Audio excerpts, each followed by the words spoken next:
pour moi de vous retrouver encore ce mardi 10 novembre 2020 pour un nouveau numéro de votre émission d'information, l'actualité en débat. Chaque mardi, nous sommes avec le patron du kiosque des produits togolais et également le directeur de publication du journal Togo Réveil, Germain Pouli. Germain, bonjour. Bonjour Anita, bonjour à tous les téléspectateurs d'Espoir 47. Adam Adjronou, le directeur de publication du journal Vision d'Afrique. C'est pas Togo Réveil, c'est Vision d'Afrique.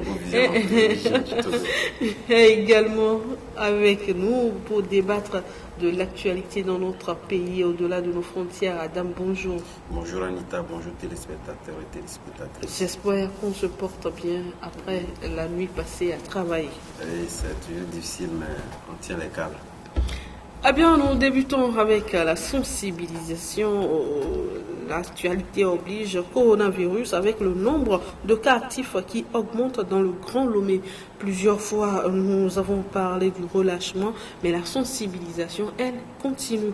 Le Togo aurait-il vite allégé les mesures de restriction, Germain? Non, je ne pense pas. Il fallait alléger ces mesures parce que finalement, la pandémie prenait en otage tout le monde. Et donc, l'idée, c'était qu'on apprenne à vivre avec la pandémie en respectant les mesures barrières et en travaillant aussi sur le plan médical pour réussir beaucoup plus les soins. Depuis hier, on parle d'un vaccin qui sera disponible. Ça pourrait être aussi une bonne nouvelle. Mais un vaccin qui serait efficace à 90%. Voilà, mais on se rend compte que l'allègement de ces mesures-là va avec l'augmentation du nombre de contaminations. Bon, les spécialistes vous diront que c'est normal. C'est normal, l'évolution est tout à fait normale. Mais pour nous, citoyens lambda, s'il y a plus de malades et s'il y a plus de morts, même si on a la chance d'avoir plus de guéris, c'est quand même inquiétant et on ne souhaite pas que revenir à la situation de l'état d'urgence. C'est vrai, nous y sommes un peu allégés avec des mesures plus renforcées, on ne le souhaite vraiment pas. Eh bien, Adam, je me souviens encore, au début, vous faites partie de ceux-là qui disent que on joue au jeu trop alarmiste, mais aujourd'hui, c'est quand même normal, non? Vous voyez un peu la situation, oui, les églises qui sont ouvertes, sauf dans le Grand Lomé, les mosquées et autres là. Non, vous savez, je pense que l'approche adoptée par le gouvernement actuellement prédispose, normalement, disons, à un certain nombre de choses. Donc, premièrement, on était en face d'une pandémie qui devait complètement amener une situation catastrophique sur le plan économique. Mais l'autre aspect également prédispose à ce gage, au gage de volonté qu'avait donc démontré la plupart des populations. Mais aujourd'hui, on entend que normalement c'est une pandémie qui dure trop dans le temps. Et ça également, ça a permis à la population de se dire que, voilà, parce que lorsque vous prenez certains qui relativisaient entre-temps la pandémie, et Dieu merci qu'il y a eu dans un certain nombre d'acteurs qui l'avaient contracté, qui ont quand même partagé leur expérience. Cela, ça fait prendre conscience à la population. Mais il faut reconnaître que nous sommes dans une approche actuellement globalisante de la situation, puisque à un moment donné, on n'a pas vu réellement exprimer cette volonté, ou disons cette cohabitation communautaire où nos pays, où nos régions étaient donc l'exemple de par l'Afrique. Et ça, je pense que la CEDEAO, tant bien même que l'UMOA également, avait estimé qu'au lieu de se recroqueviller entre pays, il faudrait réellement que nous pensions à une approche beaucoup plus communautaire. Ce qui a fait qu'aujourd'hui, c'est vrai qu'aujourd'hui, il n'y a pas eu officiellement l'ouverture des frontières, mais vous voyez des gens qui vont aussi bien au Ghana ou au Bénin, ils reviennent. Donc ça, j'estime que c'est un facteur réellement sur lequel il faudrait réellement jouer pour faire en sorte que nous ayons, disons, la manche complètement. Nous ayons donc une approche qui puisse donc briser cette chaîne de contamination. Sans quoi, on va rester en voulant donc mener la vie dure aux populations. Et ce sont les autres, étant donné qu'on ne peut pas aujourd'hui, parce qu'il y a eu des tests qui font pression à nos pays pour ne pas foncièrement fermer les frontières. Et ça sont les autres qui le ramèneront. Donc voilà pourquoi moi je suis d'accord avec ceux qui estiment qu'il faudrait réellement rester dans cette approche communautaire pour qu'on puisse avoir une situation assez globalisante, ayant une formule qui puisse donc permettre de prévenir la pandémie que de pouvoir se recroqueviller sur soi. Eh bien, bientôt, les fêtes de fin d'année, nous avons vu un peu ce que ça a donné lorsque on a eu à fêter la Tabaski, si j'ai bonne mémoire, la Tabaski, dans la région centrale. Mais les fêtes de fin d'année, c'est dans quelques semaines. Est-ce qu'on doit s'attendre à vivre la même chose dans le Grand Lomé? Parce que vous savez, la plupart des populations dans le Grand Lomé, ce sont des chrétiens en quelque sorte. Non, mais il faut s'attendre à tout. Il faut s'attendre à tout moment. C'est vrai qu'on l'a annoncé par le passé en parlant donc de la Tabaski, qui a permis d'avoir une résurgence, un regain de contamination dans les régions, surtout centrales. Mais ça également, il n'y a pas eu une étude probante qui puisse donc permettre de pouvoir donc aller vers cette thèse-là. Sauf qu'il y avait des regroupements qui étaient initiés contradictoirement à ce qu'on dit, c'est pas forcément la fête, mais il y avait eu des regroupements spontanés liés à un certain nombre de choses qui ont permis donc à cette contamination-là. Donc lorsqu'on parle réellement de la fête, ce n'est pas foncièrement la fête qui a amené à ce qu'on ait un regain de contamination dans ces localités. Mais ça, j'estime qu'on ne doit pas baisser la garde dans ce qui concerne donc l'approche pédagogique adoptée jusqu'au jour d'aujourd'hui pour faire prendre conscience à chaque citoyen togolais que les moments de fête, de toutes les façons, il n'y a pas que les fêtes de fin d'année.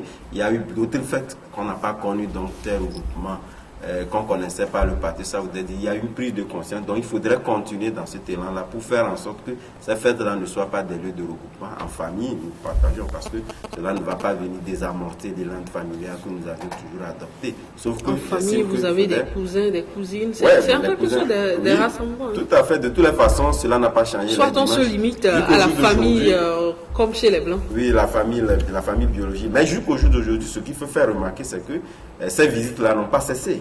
Sauf qu'il y a d'autres familles, il y a d'autres personnalités, d'autres personnes, d'autres citoyens qui essaient quand même de respecter. Il y a donc le dispositif qui est là, vous venez donc, cette distanciation qui est là, mais il y a aussi des partages de repas en famille qui continuent pas à résister. Ce n'est pas forcément passer le jour de fête ou la fête de fin d'année qu'on va toujours braquer donc les projecteurs sur le fait que voilà, il y a un cousin qui vient, qui ne doit pas venir parce que nous sommes en temps. Bon, ça va faire ressurgir encore d'autres appels non familiales que les gens aussi essaient d'entretenir. Donc moi je me dis, restons donc dans cette approche pédagogique en essayant donc d'appeler chaque citoyen à la responsabilité à pouvoir toujours continuer par adopter ces mesures barrières-là qui ne sont pas forcément dans des médicaments, j'ai même venu de le dire tantôt. On peut nourrir l'espoir avec ce vaccin-là qui a été annoncé hier. Voilà, Germain, est-ce qu'on doit s'attendre à vivre le pire en janvier par exemple? Vivre le pire. Parce que nous savons ce qui se passe en période de fête entre jeunes d'abord et puis... C'est vrai qu'on vient de sortir des vacances qui ont été des périodes aussi de réjouissance, pas aussi dense que la période de fête, donc on pourrait s'inquiéter, mais heureusement que les dégâts n'ont pas été trop grands, même si au cours de ces derniers mois, on a vu une augmentation des cas de Covid. Et là, on va rentrer dans la période des fêtes de fin d'année. Et le mot d'ordre est connu. Il faut éviter les grands rassemblements. Ça va être l'occasion de se retrouver en famille, entre amis, chez soi ou ailleurs, dans des lieux de réjouissance. Et ça peut aussi favoriser l'augmentation de contamination. Donc, vous savez, il y a eu de grandes fêtes qui ont été annulées cette année, de grandes cérémonies culturelles et traditionnelles aussi qui ont été annulées. Les gens n'en sont pas morts. Donc, pour ces fêtes de fin d'année 2020-2021, il faut... Mais ça va agir sur le chiffre d'affaires des détenteurs de bars. Il faut fêter autrement. Alors, fêter autrement, comment par exemple? Oui, en tenant compte des mesures barrières, ça va être compliqué. Ça va être compliqué. Vous savez, jusqu'aujourd'hui, par exemple, les discothèques ne sont pas ouvertes parce que c'est des endroits clos où le risque de contamination... Mais certains bars VIP, oui. Oui, voilà. Donc, les gens essaient de s'adapter. Des discothèques même deviennent des bars VIP avec des espaces plus aérés, mais le même confort que dans une discothèque. Et puis, voilà, ils essaient de s'adapter. Donc, il faut que nous apprenions à fêter autrement donc affectés avec la Covid, à éviter les gestes barrières sont simples. Si nous les évitons, je pense qu'on va avoir 2021 et puis d'ici là, on va espérer qu'une solution soit trouvée. Que ce vaccin soit rapidement, s'il est vraiment efficace, oui, mais il mettra du temps quand même à arriver chez nous ici, parce que d'abord les Européens et les Américains qui sont plus touchés voudront l'avoir. Ils ont déjà lancé des commandes alors que le vaccin n'est pas totalement à point. Et s'il doit venir en Afrique aussi, il peut être à un coût exorbitant qui ne sera pas accessible à toutes les bourses. Donc il va falloir ne pas trop compter sur ce vaccin-là, éviter la maladie. Et comme également à travers le monde, l'Afrique est reconnue pour être finalement le continent qui a été le moins atteint. Donc Dieu, sachant bien faire les choses, et on va demander beaucoup plus de prudence pour pouvoir 2021. Beaucoup de prudence. Adam, un mot rapidement avant qu'on ne parle de l'éducation dans cette émission. Non, de toutes les façons, c'est vrai, j'aimerais su bien lier les deux cas, parce que vous savez, aujourd'hui, une chose est de pouvoir dire qu'on a trouvé un vaccin qui, à mon avis, nous l'espérons de tous nos voeux. Nous espérons que d'autres pays également puissent emboîter les pas aux Américains pour que nous ayons une diversité de ces vaccins-là. Cela puisse quand même impacter sur le prix. Parce qu'aujourd'hui, il faudrait réellement que nos États aient des moyens pour s'en procurer. Est-ce que lorsqu'ils s'en procurent, est-ce qu'ils seraient donc disponibles gracieusement donc à la population? C'est pas évident. L'autre question, est-ce que les autres vaccins qui seront trouvés seront efficaces à 90% comme de toutes les façons, l'essentiel la société Pfizer? Oui, l'essentiel qu'on y trouve.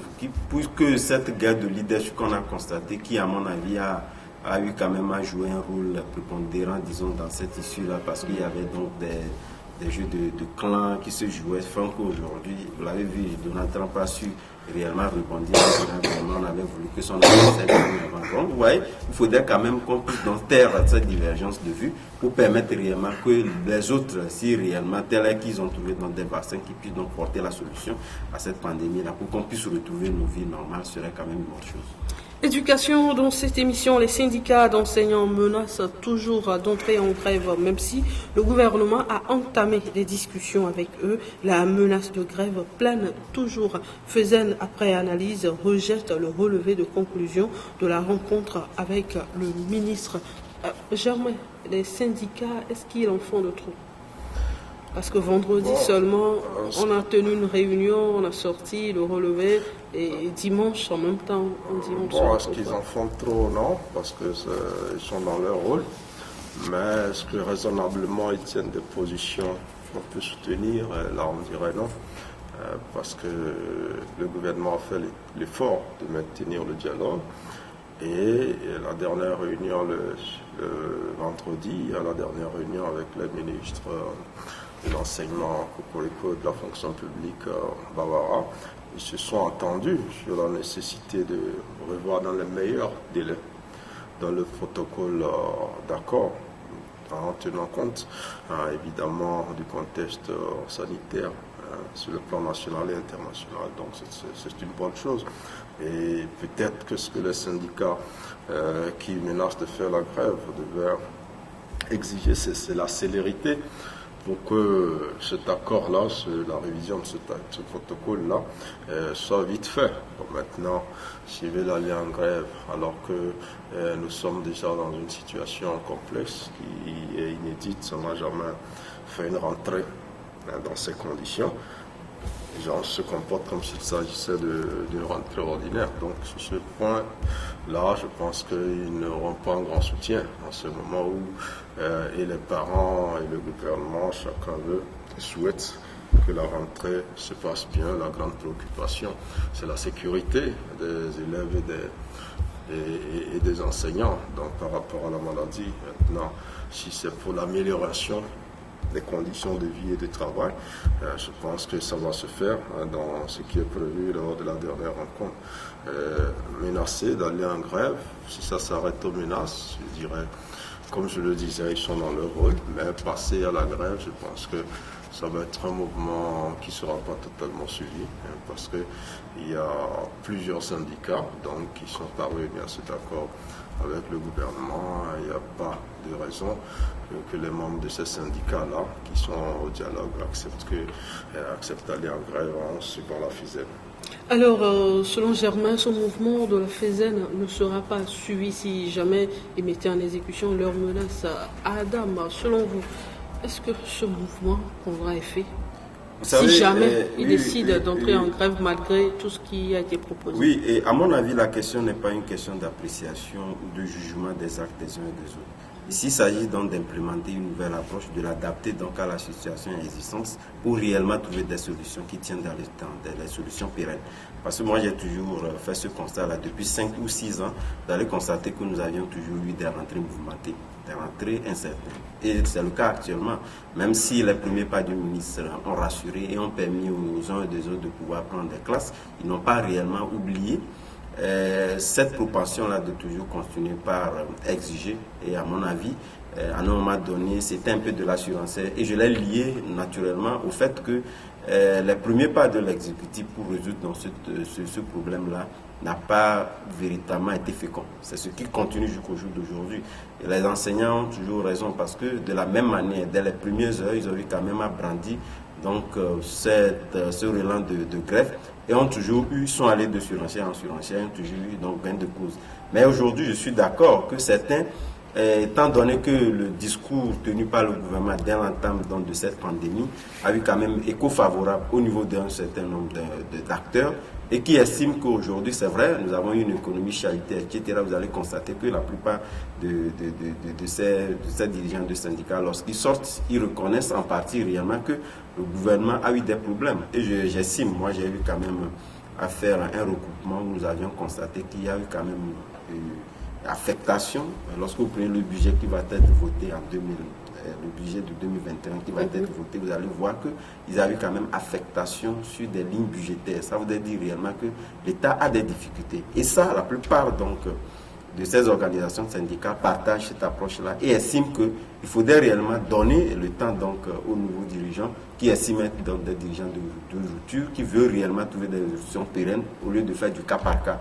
Et donc je suis d'accord avec Germain que si, jamais, ce mouvement de guerre venait d'être lancé et qu'il ne soit pas suivi, les syndicats perdraient donc l'unique moyen qu'ils ont à leur disposition aujourd'hui de faire pression. Et ça, c'est dangereux. Et là, nous l'avons vu en le lien avec la question politique. Vous avez vu ceux qui estimaient que voilà, à un moment donné, ils engageaient dans des foules. On continue par aller dans ce sens-là. On perdit pratiquement des plumes. Par ce chemin faisant, les gens ont trouvé que ça n'apportait rien. Il faudrait réellement renouer avec le dialogue. Et je pense que le dialogue est l'unique voie royale pour trouver donc des solutions à n'importe quelle crise. C'est ça qui fait trouver des solutions d'ailleurs. L'autre aspect de la chose, est-ce que si jamais le mouvement venait à être suivi, est-ce que l'année scolaire ne connaîtrait pas de perturbations? Non, parce que déjà avec la pandémie. Non, de toute évidence, l'année connaîtra donc des perturbations. Il y aura forcément des perturbations. Qu'on puisse trouver des solutions maintenant ou des solutions.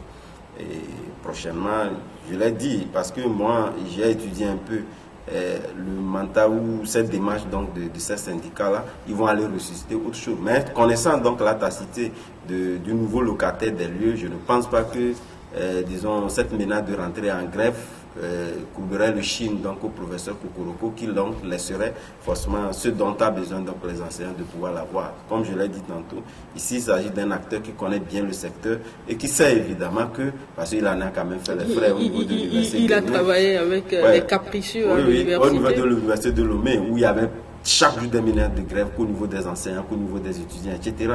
Mais il a eu quand même à contenir cette foule-là et à pouvoir donc imprimer une marque aujourd'hui qui paie. Donc j'estime qu'il n'aura pas donc gain de cause s'ils veulent rester dans cette cohorte de ressurgence de grève en grève pour obtenir ce dont ils voulaient. Je pense qu'ils se trompent de personnalité aujourd'hui. Il faudrait réellement prendre donc la table des discussions. Si jamais ce mouvement arrive à être suivi, qu'est-ce que les élèves ou bien les parents d'élèves risqueraient à cette année scolaire 2020-2021? Personne ne veut retrouver son enfant à la maison après déjà quelques 2 mois, voire plus, où les enfants étaient à la maison. Aujourd'hui, avec la rentrée, c'est un soulagement pour les parents, un double soulagement, parce qu'on ne fatigue plus à la maison, mais parce que les enfants vont apprendre donc quelque chose. Et donc, je dis que les mouvements aujourd'hui, vous allez voir aussi, même sur le plan politique, ceux qui ont tenté d'organiser des manifestations dans cette période de pandémie, ça n'a pratiquement pas rien donné. Et ça n'a pratiquement rien donné. Si ce n'est pas interdit, c'est que c'est un flop. Et aujourd'hui, ce mouvement, moi, je pense qu'il ne va pas aboutir. Tout simplement parce que le gouvernement a réussi à maintenir le dialogue. Vous savez que c'est de nouveaux syndicats, de nouvelles fédérations qui se créent, généralement à chaque veille de rentrée, et qui veut intégrer le cadre de discussion avec le gouvernement. Ça a été ouvert pendant longtemps, mais après, je pense que le cadre est resté un peu fermé. Et ceux-là qui s'agitent beaucoup plus sont d'une manière ou d'une autre leurs représentants au niveau de ce cadre-là. Maintenant, c'est leur droit de menacer, mais aujourd'hui, la préoccupation des Togolais, c'est comment réussir cette année scolaire-là. Heureusement, la rentrée a bien démarré. Et comment réussir dans ces conditions difficiles, pouvoir enseigner les enfants et pouvoir éviter que les enfants, les enseignants ne soient contaminés. Bon, maintenant, la grève, s'ils la font, je pense que ça ne donnera pas grand-chose pour la simple raison que depuis quelques années, le gouvernement dit clairement ce qu'il peut et ce qu'il ne peut pas. Il y a une dizaine d'années, le gouvernement promettait des choses et après n'arrivait pas à le faire et les enseignants avaient donc des arguments. Aujourd'hui, le gouvernement dit, comme il y a la pandémie, on va discuter de comment revoir donc notre protocole en tenant compte de la pandémie et de son impact sur le plan national et international. Peut-être que dans la discussion, les enseignants pourront sortir plus gagnants qu'avant. On peut dire maintenant que c'est plus compliqué d'enseigner. On peut avoir telle prime qui vont s'ajouter. Bon, tel autre que vous réclamez, peut-être on attendra après la pandémie.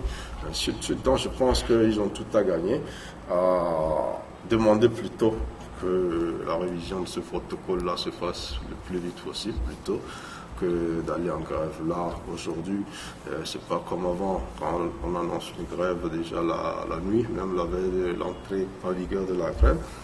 On court, on voit les enseignants et on va à la télé pour annoncer que le lendemain, il n'y a pas de grève. Mais depuis un certain moment, ce n'est plus ça. Les gens menacent et ils vont en grève, mais le gouvernement parce qu'il y a ce cadre où ils sont censés finalement ne pas trop se tirailler. Et ils sortent de ce cadre-là et voilà la FESEN donc, qui fait monter les enchères.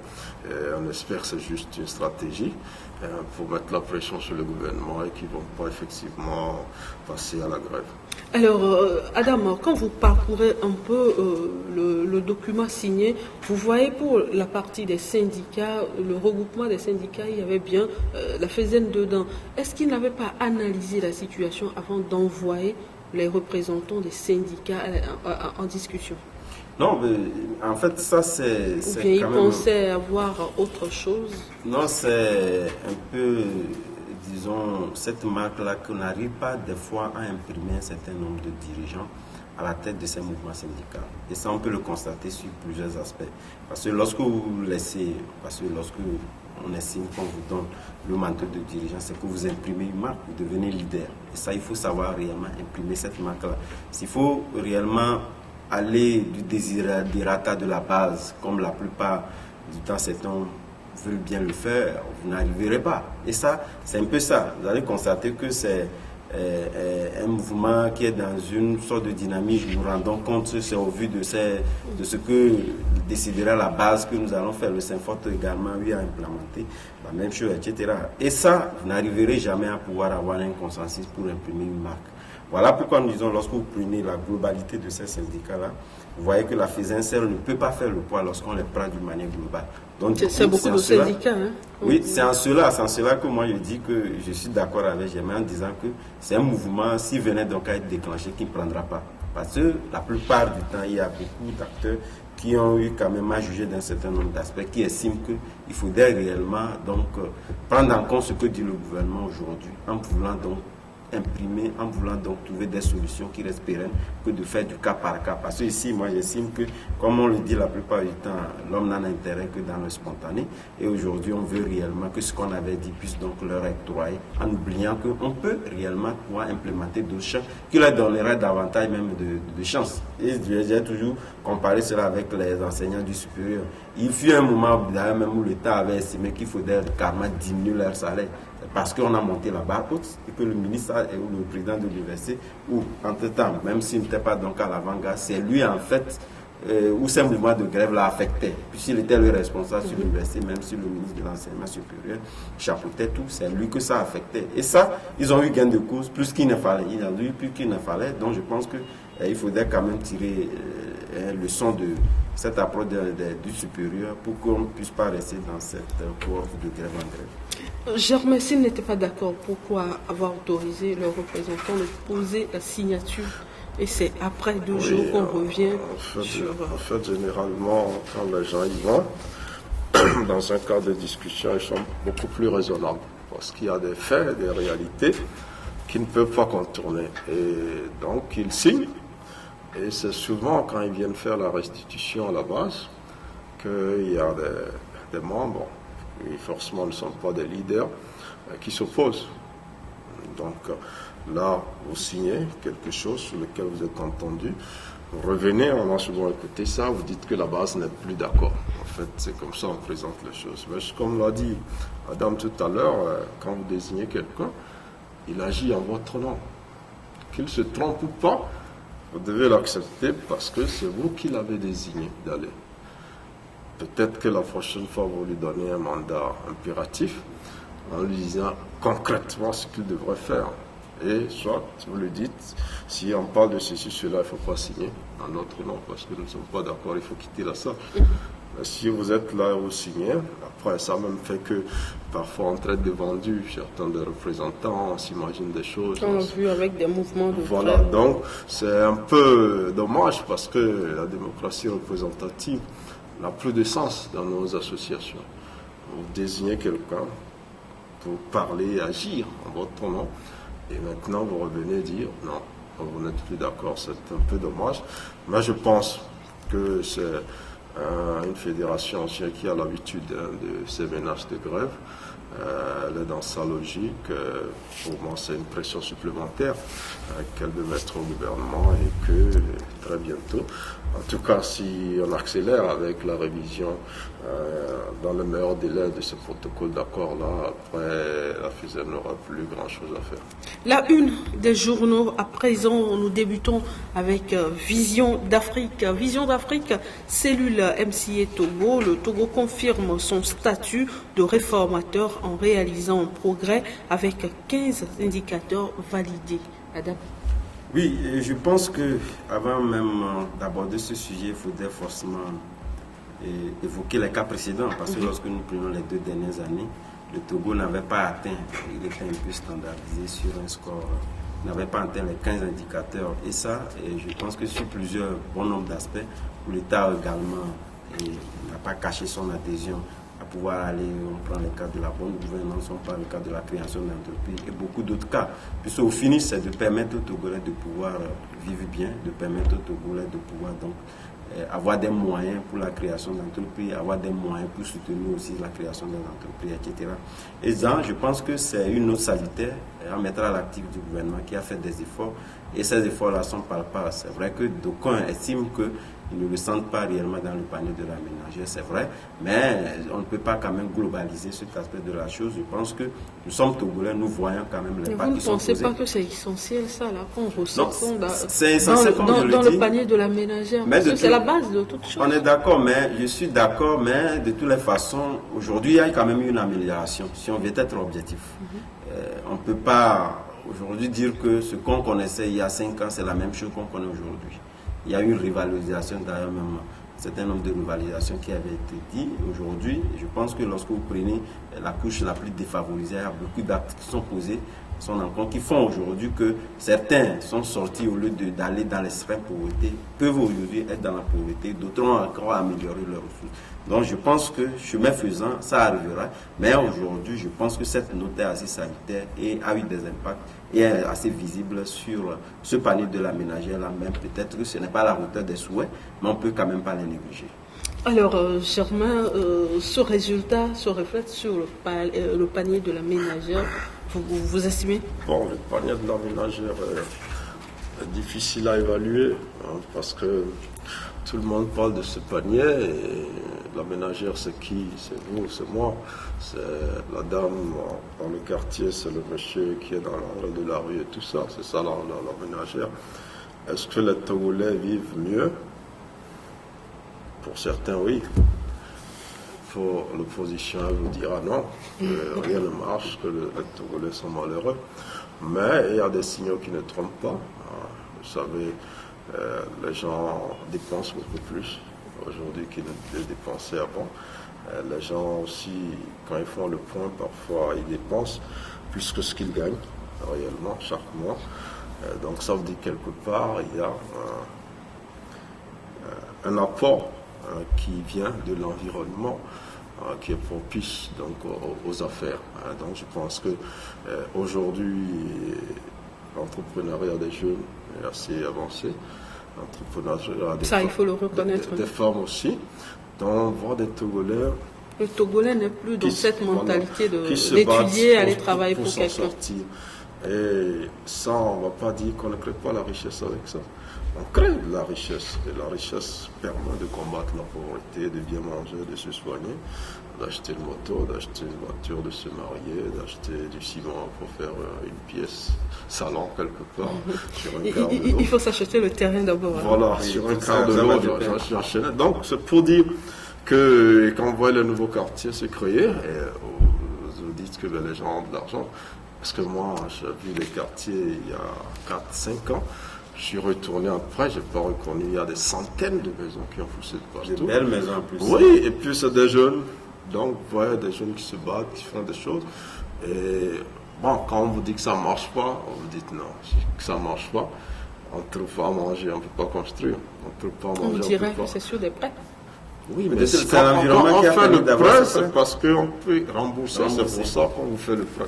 Ça veut dire que vous êtes riche, c'est pour ça que la banque vous donne l'argent, sachant que vous pourrez rembourser. D'ailleurs, vous présentez des garanties de remboursement avant. Donc, c'est pour dire que, en fait, même les Occidentaux tous vivent sur les prêts.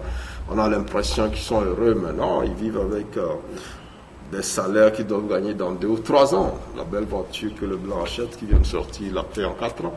Ce n'est que chez nous ici qu'on achète des voitures cash, mais ça c'est insensé en Occident, tout est sous prêt. Donc je pense que c'est vrai, il y a comme dans tous les pays des pauvres pour qui c'est assez difficile, mais globalement on peut dire que les choses avancent. Les jeunes Togolais se battent, les jeunes femmes togolaises aussi se battent. Et donc, c'est un autre horizon vers lequel on avance avec beaucoup d'espoir. Et en termes donc, de création d'emplois, donc de création de richesse. Moi, je pense que ce sport réalisé par le Togo est une reconnaissance des efforts qui sont faits à petits pas, sans crier. Et là, aujourd'hui, vous savez, il y a eu Doing Business, il y a un certain nombre de choses qui font que notre pays se veut plus attractif aux investissements, mais pas seulement les investissements étrangers. On appelle les Togolais à investir et à développer leur pays, à se développer eux-mêmes. Et à développer le pays. Je reste avec vous, Germain, pour parler politique cette fois-ci avec votre une. Adam, je sais que vous êtes pressé, mais donnez-nous encore 5 minutes, le temps de se prononcer sur ce sujet de Germain. Je vous libère rapidement. L'ANC refuse d'être la CENI d'Agbeomi. C'est quoi cette histoire entre l'ANC et CENI? Ah oui, alors vous savez, Agbeomi Kodjo, le candidat le plus malheureux de la dernière présidentielle, parce qu'il y en a eu plusieurs. Mais il vient en deuxième position quand même. Bon, est-ce que c'est vraiment un opposant? Quand vous allez lire le dernier communiqué de l'ANC sur lequel on a travaillé, c'est qu'ils estiment que les gens ont utilisé le mensonge pour gravir les échelons dans le parti au pouvoir et ils ramènent donc ce même mensonge-là au sein de l'opposition. C'est un travail assez scientifique qui a été fait où l'ANC démontre point par point qu'ils n'ont jamais dit que Agboueme avait gagné. Ils n'ont jamais dit qu'il y aura un deuxième tour, mais ils avaient dit qu'il y avait deux partis, donc qui étaient en avance. Et aujourd'hui, la dernière sortie d'Agboueme qui estimait que les 30% des femmes sont venues directement vers lui, je crois que ça aussi a été la goutte d'eau qui a énervé le bureau donc, de l'ANC, qui depuis le 10 octobre a décidé de réagir, de se relever du coup des massue portées au parti par le prélat Poduro, il faut le dire, ils sont revenus derrière là-dessus. Donc le fait qu'Agboueme a été adopté par un vieux prélat qui n'a pas fait économie de mots et d'occasion pour descendre totalement donc l'ANC, là ils ont... Je convie les uns et les autres à lire ce communiqué là qui est très édifiant.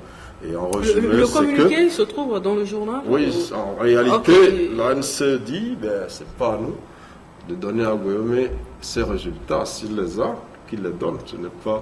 Puisqu'à chaque fois, Agboueme se réfère à l'ANC.